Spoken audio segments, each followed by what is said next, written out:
చేస్తారా ఈ సమయంలో?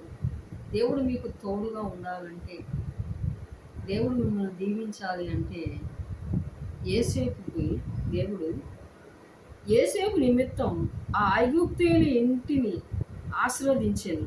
యెహోవా ఆశీర్వాదం ఇంటిలోనేమి, పొలంలోనేమి, అతను కలిగిన సమస్తం మీదను ఉండెను. చూడండి, యోసేపుకి ఇంటిలో ఎక్కడికి వెళ్తే అక్కడ ఆశీర్వాదం. అంతేనా?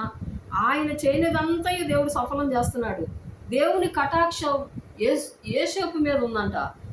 యోసేపుకి దేవుడు తోడుగా ఉన్నాడంట. చూడండి, ఇక్కడ యోసేపుకు ఈ ఈ గ్రంథంలో యోసేపుకు తోడైండని, యోసేపు తోడైండునని అని ఉంది.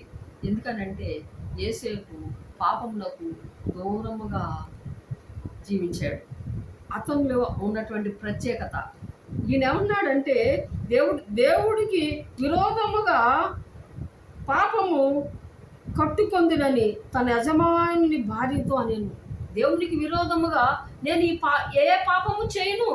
దేవునికి భయపడేవాడు యోసేపు. దేవుని స్తోత్రం. దేవునికి విరోధముగా నేను ఏ పాపము చేయను.